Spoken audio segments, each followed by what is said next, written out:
All right, why are you guys here? Because you have to be? All right, there's the honest folks. Appreciate it. How many are here because you're genuinely interested in becoming an entrepreneur someday? Impressive. How many of you have no desire whatsoever to become an entrepreneur? That's pretty good. Again, honest. The reality is most entrepreneurs make an average living. True story. Why do you want to be an entrepreneur? Okay, first lesson, if you want to be an entrepreneur, you bloody better be assertive. Okay? You cannot, the guy that's going to work for somebody is the one that lets somebody else do everything. Never takes the step, never takes the action. If you want to be an entrepreneur, you've got to be assertive. You got to go out and make it happen on your own. You are the it person in your company. Why do you want to be an entrepreneur? Yes, sir. I want to be a master of my fate. Master of his fate. Awesome. Yes? Yes, sir. I don't want to work for other people's ideas. I want to create. Good for you. There's a cool quote about that. I'd misquote it if I tried. Why else? Why do you want to be an entrepreneur?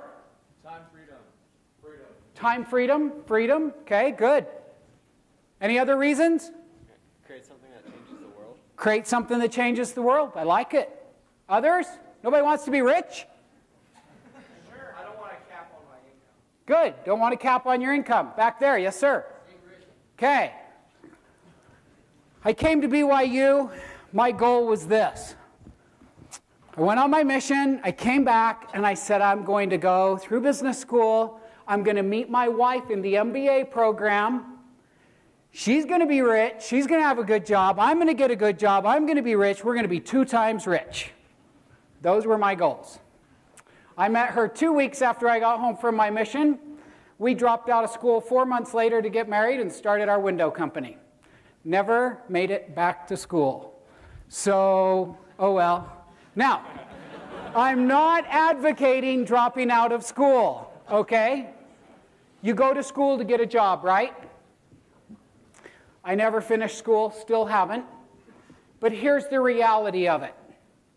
When I hire people, before you even get an appointment, I look to see what your education is.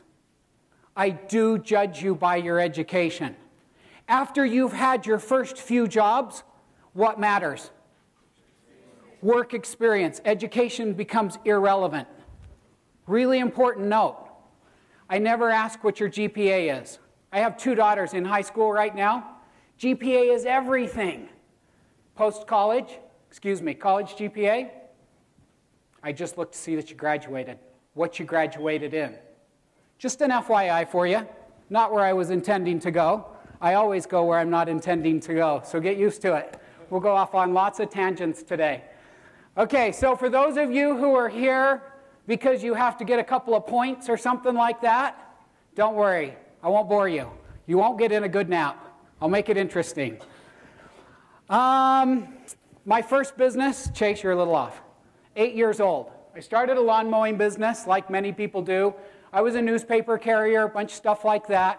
But at 13 years old, we had this snow shack business. And it was clear down by Wolf Sporting Goods. You guys wouldn't even know what that means. See, I think I'm young like you. And I'm realizing that I'm not, and it hurts. But this snow shack was like 5 miles from my home.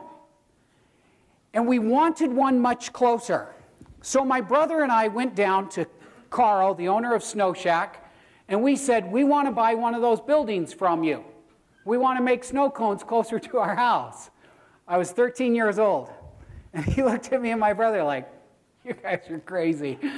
You're rolling here on your bicycles and you want to buy a snow shack. We bought a snow shack from him. My dad loaned us the money. We bought the first Snow Shack franchise. Today, every one of them are franchised. But back then, we were the first ones. My brother was 14 years old. He didn't quite make it through the first summer. So I was the sole owner of a snow shack, rode my bike in there every day. I was the wealthiest kid in junior high and high school. I made about $3,300 a summer. That was take home, okay? I worked a lot of hours for that $3,300. But that was my first business experience. I sold that to pay for my mission, came back from my mission, and I told you that story. I started a window and door company. It's what happened all the way through there. What I want to tell you this is a lot of entrepreneurs, you guys talked about time freedom. The reality is the entrepreneur is going to work a lot more hours, and he's generally going to make the same amount of money as everybody else. That's the reality of it. But you're playing, some of you said, I don't want a cap on what I can do. And that's the reality of it. Sky could be the limit. However, I worked a lot of years at my window company. I had my window company for 9 years. I made about 10 grand a month. After the first 4 or 5 years, took a while to get it going, I made 10-ish a month. That's a pretty average income. I worked a lot of hours for 10 grand a month. Okay? But that's the reality of being self-employed. Being able to set your own schedule, do your own thing, that sounds good, but it generally doesn't work out that way. You are the it man. You spend a lot of time working your biz. All right, so while we ran this window company, we were making some bucks. We were spending it here and there. I'm not going to give you a textbook education today. How could I do that? I didn't learn the textbooks, right? If you don't rip on me, I will. So I'm not going to give you textbook business. The things that I'm going to share with you today are super real world. And you know what? That's what's most important, is how does it really work? The first advice I'll give you, be frugal. Are you stashing every cent you have away? And I'm being dead serious when I say this. I went to Japan on my mission. At that time, it wasn't prorated missions. My mission was $450 a month, one of the most expensive in the country. I thought I was paying for my mission, but my dad was, because he took my snow shack money, put it in an account, and he gave it to me when I came home. They'd send me $450 a month. I lived on much less than that, and I stuck $150 to $200 away every single month living in poverty. Came home, I bought myself a laptop at BYU. A laptop was a big deal back then. You guys all have them. That was a big deal. Oh, we didn't have laptops. Scratch that. It was a desktop. My message is this. You're going to be sitting at Thanksgiving dinner someday. Your brother, your sister, somebody's going to be sitting there, and they're going to be talking about this really cool opportunity they heard about. But they're not entrepreneurial minded, so they're just talking about this opportunity. You live out in Utah, and you're at dinner in Massachusetts, and you say, you know what? That would be so cool to bring that to Utah. Things like this happen all the time. And the difference from being able to jump on it and not is what? So I invest in a lot of businesses. A lot of people bring me business ideas. I probably look at 3 a week. I turn down 6 a week. Okay? A lot of them students just like you, especially after one of these meetings. So I look at all these opportunities. You come to me. What's your name? Devin. You come to me. You pitch this business idea to me, okay? I like it. Surprisingly, Devin has come up with something. I didn't mean that in a rude way at all. Okay, Devin's come up with this really cool idea. You know how much money Devin has? 7 grand. You know what he's asking for to start his business? 150. That's the normal amount. Everybody wants 150 grand to start their business. Won't be enough, but it's a good start. So Devin comes to me and he asks me for 150 grand. I ask Devin, how much you putting in? How much is Devin going to put in? 7 grand. I want to know that everything Devin has saved in his entire life is going into that business.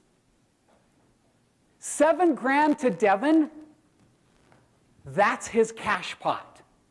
What's 7 grand of his investment going to do for our company?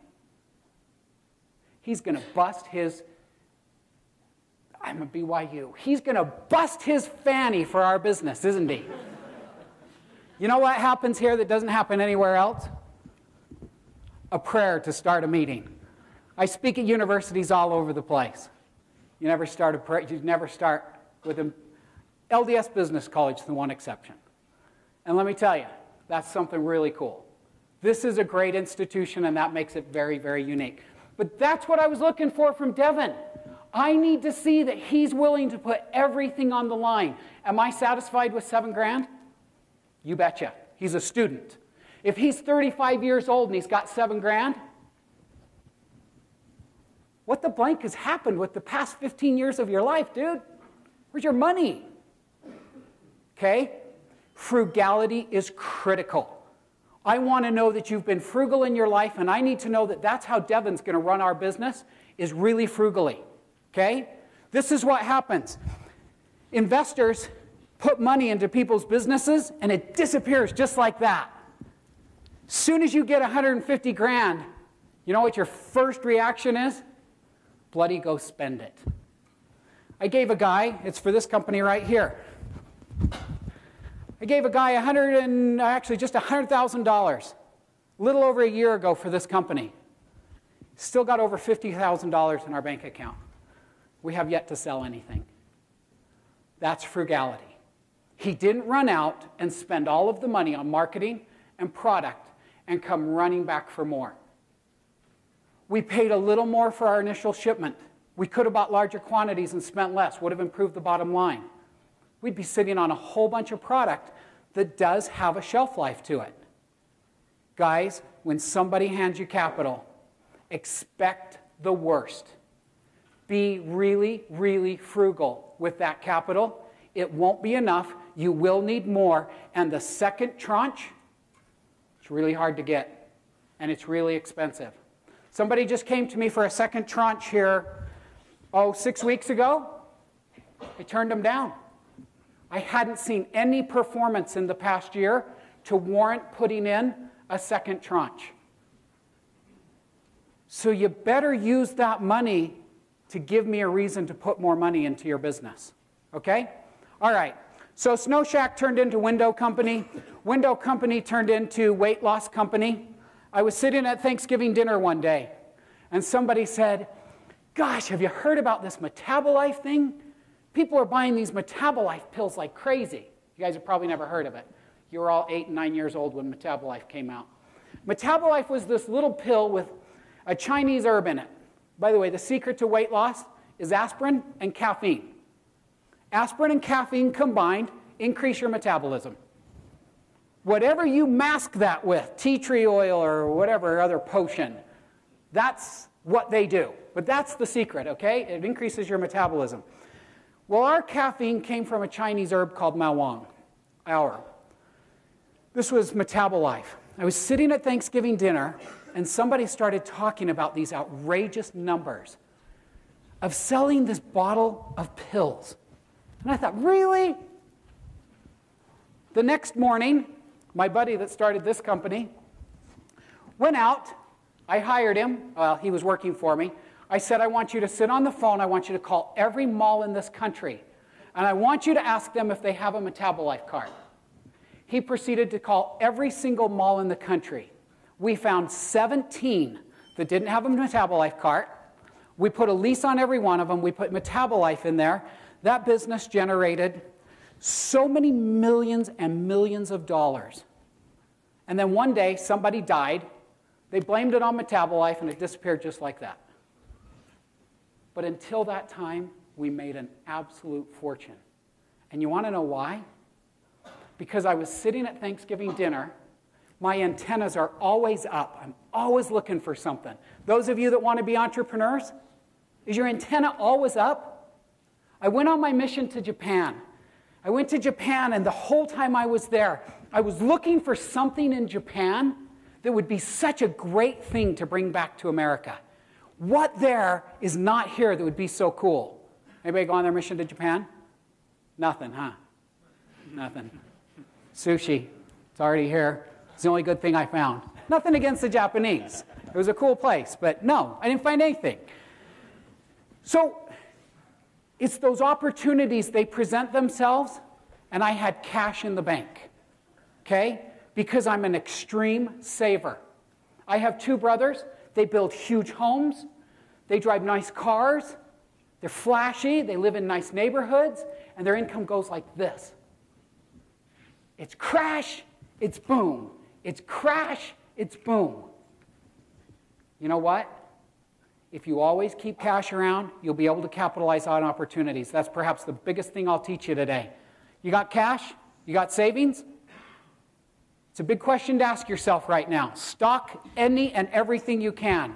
So weight loss turns into big success, lots of money. When you're successful, people come to you for investments. This guy calls me one day and he says, I want to talk to you. I said, okay. I went and met with him. He says, he went to BYU. He said, I have all these ingredients. And all together, in this multi-step system, they will treat acne. You see, there are 5 causes of acne. And if we take these 21 ingredients all together, they'll fight the 5 causes of acne better than anything else. I looked at this guy like, dude, what do I know about acne? Other than I got it, I don't know anything about acne. He calls me 2 days later, and he says, you're not interested, huh? And I said, very astute. No, I'm not interested. Before you tell me no, let me tell you one more thing. There's this company called Proactive. Now, this is 1990, okay? He says, there's this company called Proactive. The biggest product on the market right now is Clearasil. They do about $75 million a year. He said, Proactive is doing $250 to $300 million a year. They sell it on TV, and he said, all they have in their product is benzoyl peroxide.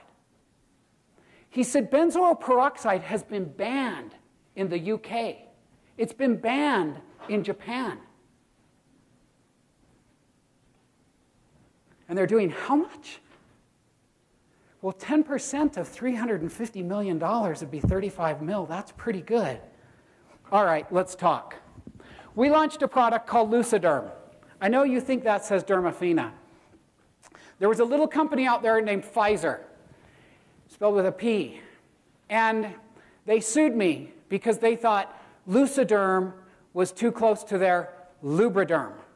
Well, they were lubing the skin, and I was lightening the skin. It didn't work. I had to change my name.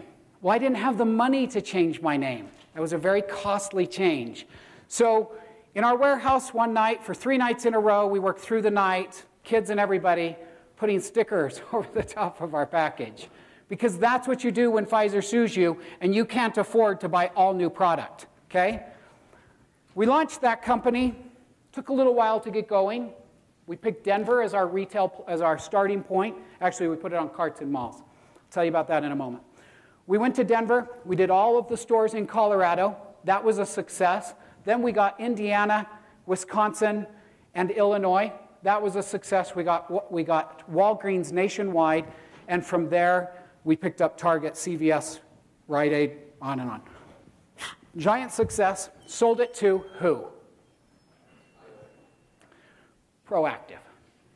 You see, when you're the mammoth giant, the way you get rid of your competition, you buy them. It was really hard because I'd put a lot of effort into this. It was very exciting. Our success was cool. They took it. They threw it in the trash can. It was over. The technology in that package right there is phenomenal. It is a solution to acne, where benzoyl peroxide is super inexpensive. I don't mean to trash that company. They're the most wonderful people in the world. I worked for them for years, and it was a great relationship. That's where I got my college education, by the way. I graduated from the College of Guthy-Rinker. They own Proactive. It was a phenomenal experience. Now I have 2 billionaires that are best friends. The other critical thing that I will teach you, coming on the elevator here, I was riding with Seth, and I said, Seth, why are these guys here? Will they really come? He said, yeah, they really will. He said, if they're smart. And I said, you're right. Because the value of knowing 2 billionaires or knowing Corbin Church, when you come up with an idea, guys, it's invaluable. The Founders Organization that's set up here at BYU is a resource for you for when you come up with that idea to take it back to Scott and say, Scott, I got something. He runs it through this program. He puts you with 4 or 5 people like myself that will help you be successful. You go through 20 years of what I've gone through, and you know what I have? 23, I guess. I have a Rolodex of names. I have relationships. I have associations.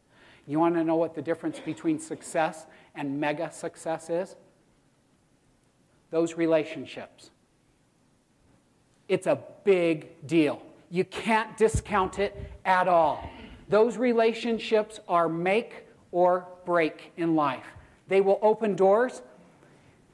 My handbag company, magnets, increased by about 20 times in price about 5 or 6 years ago.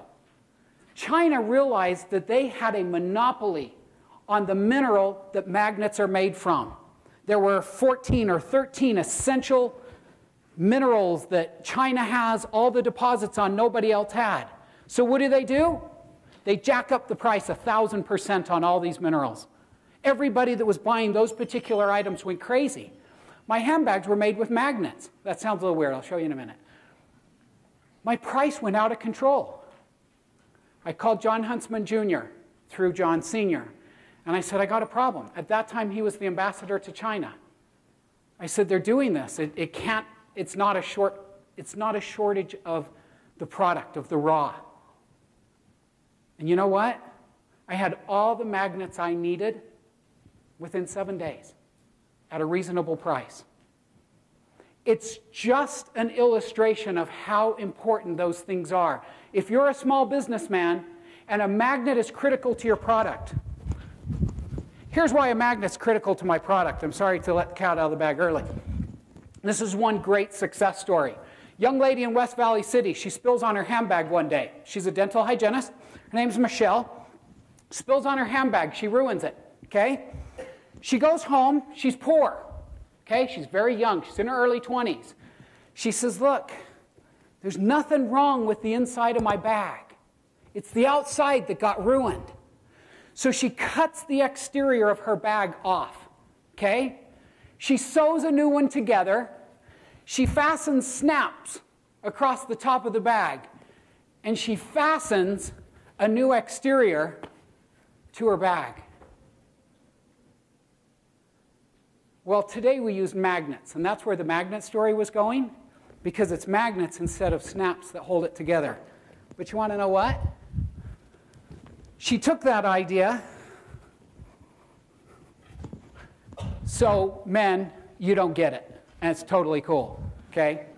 Because I didn't get it either. But you're wearing the American flag around one day, right? But it doesn't match your non-American flag outfit. And you want to wear navy blue. That didn't work out so good. And you change it, just like that.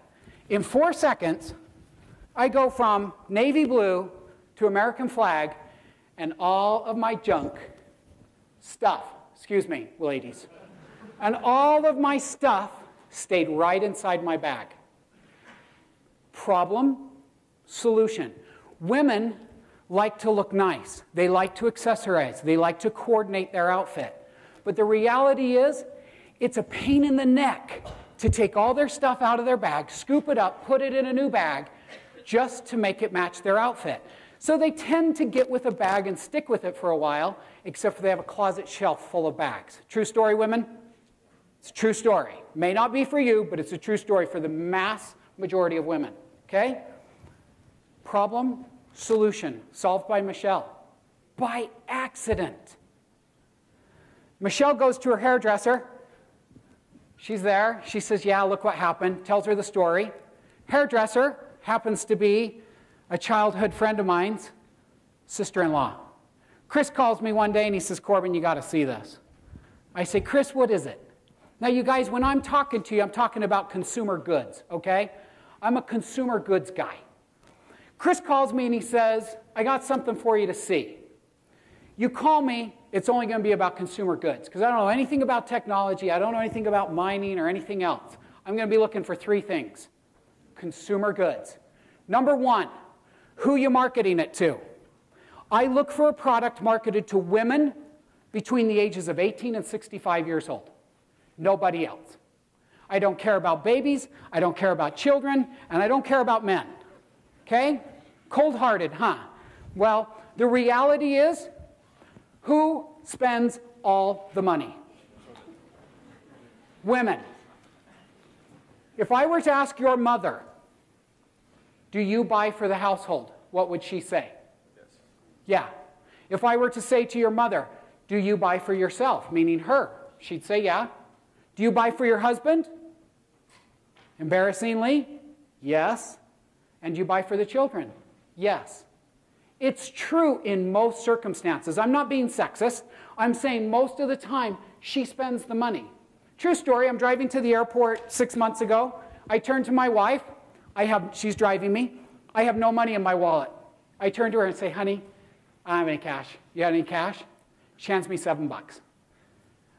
I just got a $7 allowance from my wife. All my money goes direct deposit into the account, and I get $7. So it's true, my wife spends all of our money. She makes the payments, she does everything. That's just the way it is.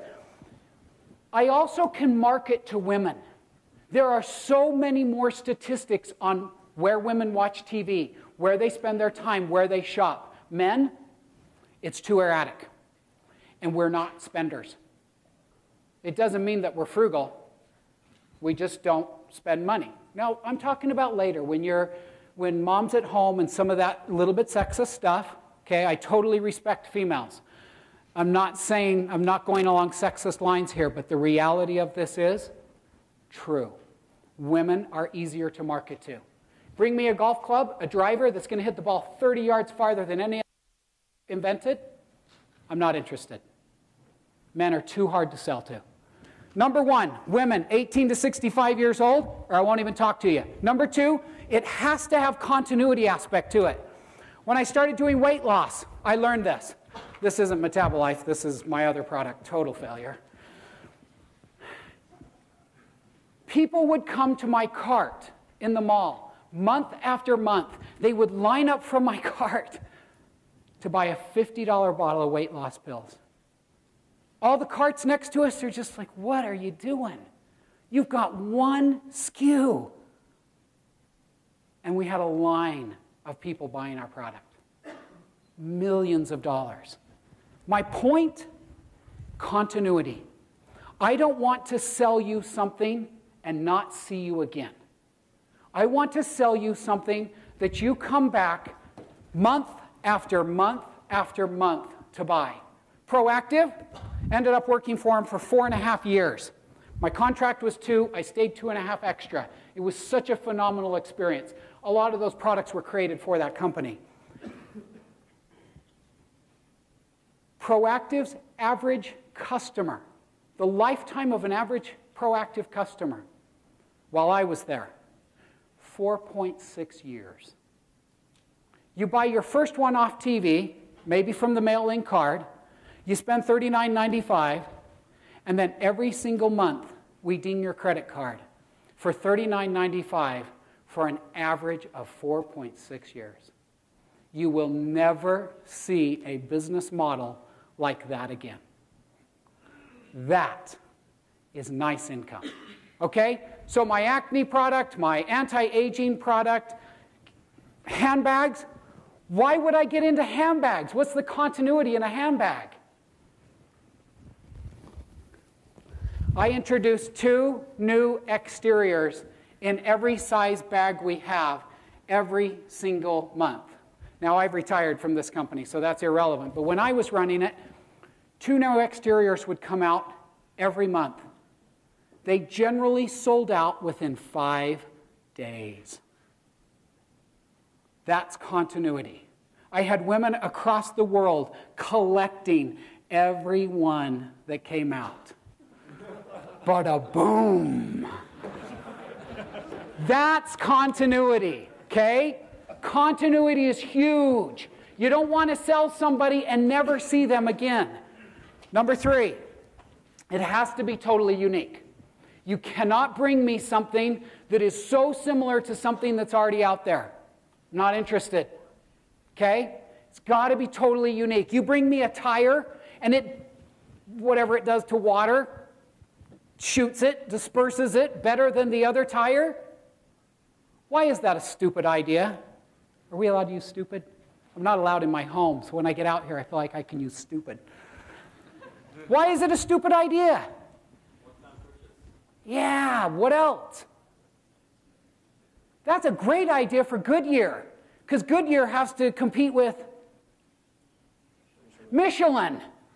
Michelin's a stupid company. They sued me in every country because when we'd file for our trademark for Miche, that was our handbag, they'd sue us and oppose us for Michelin. You're doing tires, I'm doing handbags. Why would you oppose me? We won. But the message here is, for Goodyear to do it, it's smart because it gives them a little edge over Michelin. And when Joe's in buying tires, Fred can say this one disperses water better. But for you to start it, you're getting into razor-thin margins, okay? My handbag has a 5+ times markup on it from our COGS, okay? A lot of companies have an 8 to 10+ times markup. That's when it's worth being in business, okay? This 50%, 25% stuff, it's for the birds, okay? You got to have something that's totally unique if you want it to go big time. All right, so that's kind of the progression. I went, yeah, we ended up with the handbag thing.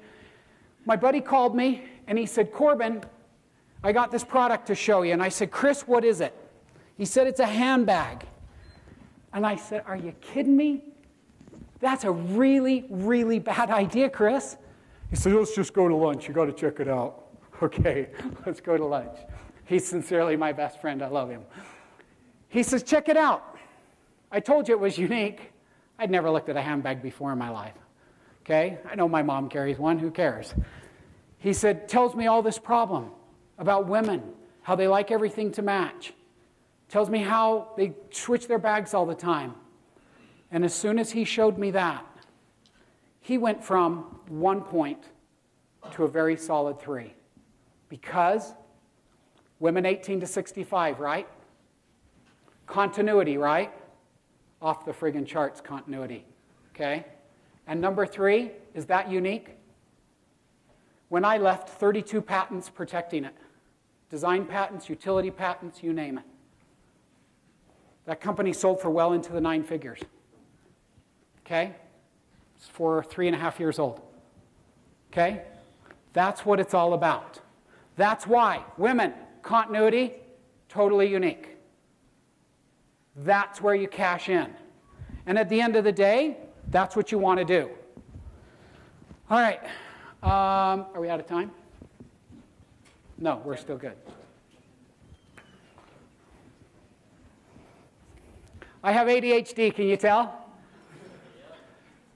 Who has ADHD? You think it's a negative? Dude, channel it into a positive. My business partner down in southern Utah, he's got friggin' ADHD off the chart. You want to work with ADHD people, okay? You want them to be your sales force. They have so much energy and they'll just go busted every day, okay? This poor guy, he's mid-sentence talking and he takes off on another tangent. I'm like, really? I've learned to channel my ADHD and it works for me. If you have children someday, like both of mine have ADHD, you just teach them to channel it. They will run the country someday, okay? It's all good. You just learn to channel it. Really important. I want to get back to that. Sorry, just a couple notes I took to share things with you guys. Any questions to this point? Anything at all? Being assertive? Yes, sir. Back row assertive. So what are you doing now? Pretty much managing real estate investments. My father taught me when I was very young age. My dad was a furniture salesman. He was a representative for furniture factories. And so he would sell to the furniture stores. My dad made good money. I've never gone without in my whole life. We weren't phenomenally wealthy, but we were comfortable. And my dad said, if you ever get any extra money, put it into real estate. It's the one constant investment. He tells me a story about when he and my mom bought a building on Ballina Street in Salt Lake. And it scared them to buy this building because it was more money than they had, and they were very scared about being able to make the payment if the building were ever vacant. I bought that building from him in 2001. I sold it last year. I took my dad's advice. I also watched my father-in-law do this.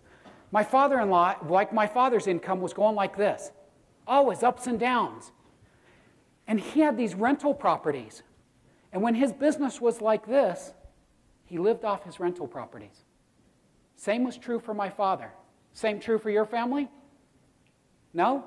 This is so true, you guys. It pays, it produces. When you get a little extra money, real estate is a great investment. I now have pretty extensive real estate holdings, and it's my goal. I'll share with you my reality goal. As I was young, and I was building my businesses, and I was working with my wife, we got lucky, we hit some out of the park. But before that, our goal was to get $10,000 in rental income coming in every month. We hit that number in our late 20s. And so then we jumped the number up to $20,000 a month. We said if we can do 10, let's do 20. Because if we have $20,000 in rental income coming in every month, we'll live through anything, including what just happened. People still rented during the economy that we just went through. It's a good plan. Take it for what it's worth. That worked out well for us, and I can tell you it works for a lot of people. That was great advice from my dad. Answer your question? Yeah. Good. Yes, sir. Have you ever had a business opportunity that conflicted with your values, your religious Yeah, not really. That's not a difficult decision for me. This product right here is a personal lubrication product, and it works for the hetero market. It particularly works well for the gay and lesbian market. And so that one got a little close to the line. But this is an important product for it's a water-based and an oil-based coconut oil product. Coconut is the buzzword out there right now. We have a shampoo and a conditioner coming. We have a toothpaste coming, a body wash, and a lip gloss. So it's a full coconut-based product. But the demand that existed right now was the personal lubrication product. So that one came a little close. That one was one where, we were constantly talking about that. I didn't necessarily want to condone or help that market along, but anyway, good question. No, I don't need to go there. There's enough opportunities where I've never had to go down that road. There are a lot of opportunities out there, okay? I'll share with you this. I've never invented a product. I've built and sold 7 companies. There are some other little ones, but I've built and sold 7 companies. I never have invented a product. As you become successful, guys, you got those first years where you have to work your way up to become successful, okay? Once you become successful, people come to you. Success begets success. Money begets money. It's really, really true. People will bring their ideas to you. They'll bring them to you in droves when you hit a certain point. I didn't invent any of that. Somebody brought every one of those products to me. What I like to say about myself, and this may be for some of you, it may not be, I like turning nothing into something. What am I good at? I'm a visionary. You bring me something, and I either instantly have a vision for where that product can be, or I don't. But I'm pretty good at looking at something and saying, wow, look at that. I can see where this can be, and my mind's going while you're sitting there talking. I only take in 1/3 of what you say, ADHD, but my mind is creating a vision for where that's headed. I'll get into the details with you next time. Either the vision is cranking and it's rolling, or it's not going to happen. Question? Yes, sir. Would you change anything that you've done?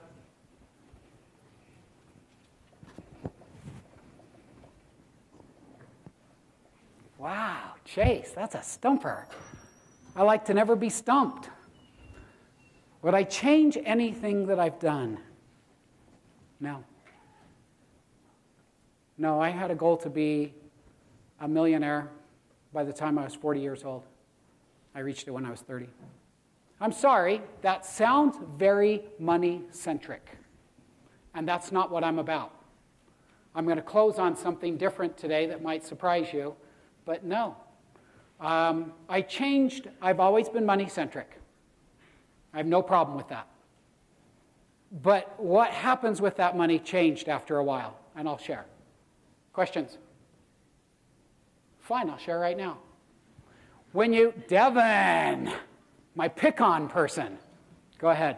So, a lot of the businesses that you've talked about were from opportunities that you noticed. Are there any that you started that you just had an idea that you really wanted to bring to fruition? No. There are a lot of people like that. Is the entrepreneur the guy that started Subway or the guy that opened a Subway franchise? Both is the right answer. One's maybe a little more pure than the other. Fair? They're both entrepreneurs, no question. But probably the guy that started the Subways, the more pure of the two entrepreneurs, but entrepreneurs are somebody that owns their own business. But I've never been,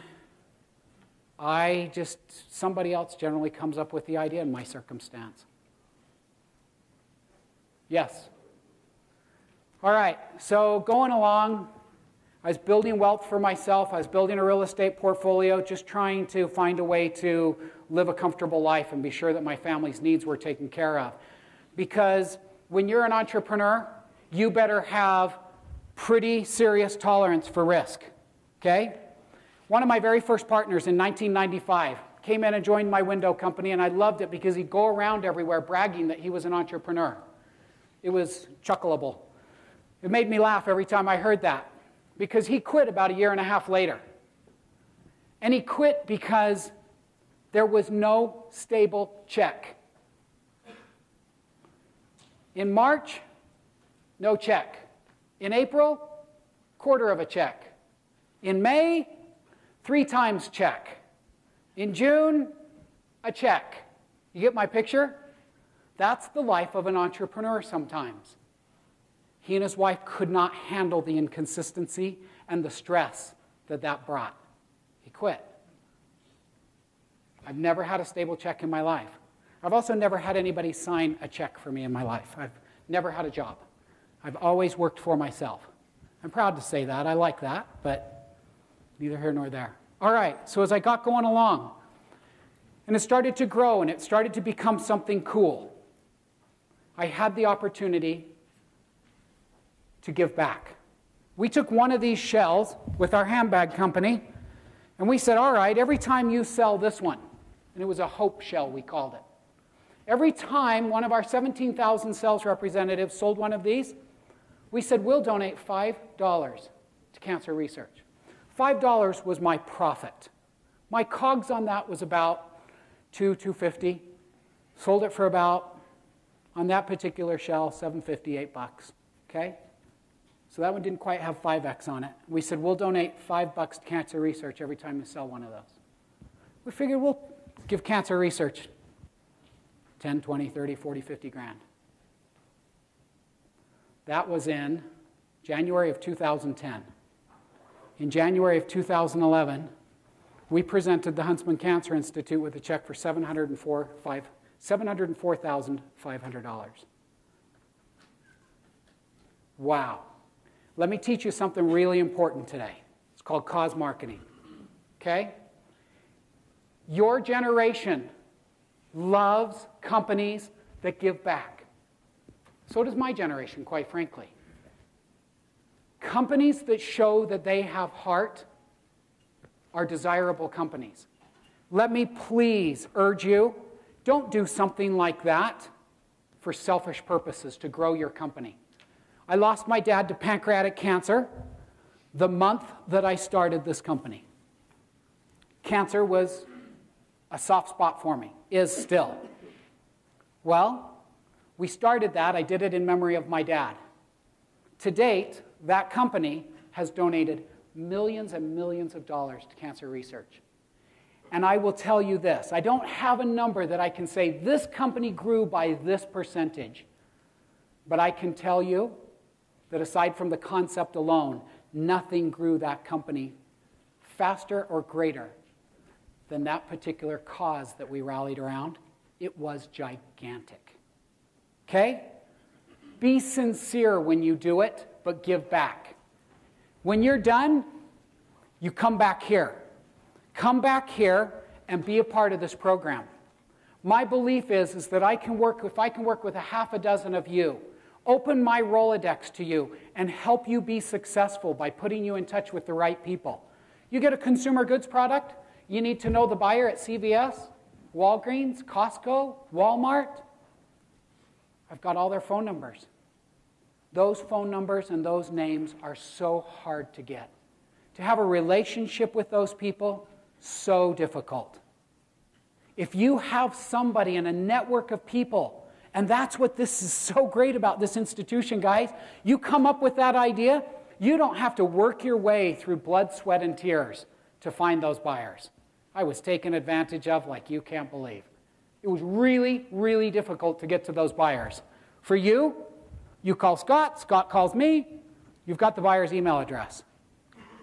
It can be that easy. And that's the key to networking.